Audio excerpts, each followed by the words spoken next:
और पुढची बातमी। राज्यामध्ये गेल्या 2 महिन्यात झिकाच्या 8 रुग्णांची नोंद झाली। या आजाराचा गर्भवती महिलांना त्याचा अधिक धोका असतो, त्यामुळे नवजात अर्भकाच्या मेंदूचा आकार लहान होऊ शकतो। पुण्यात 6 तर कोल्हापूर आणि संगमनेर येथे प्रत्येकी एका अशा 8 झिका बाधितांची नोंद राज्यामध्ये झालेली आहे। दरम्यान केंद्राकडून मार्गदर्शक सूचना सुद्धा जारी करण्यात आलेल्या आहेत। तर याच्या मार्गदर्शक सूचना नेमक्या काय असणार आहेत आपण पाहूया।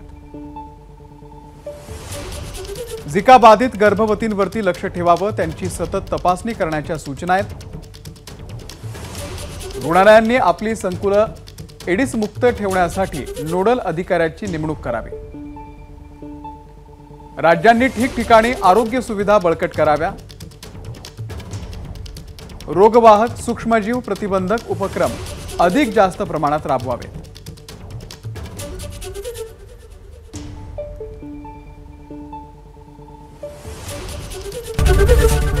एबीपी माझा, उघडा डोळे बघा नीट।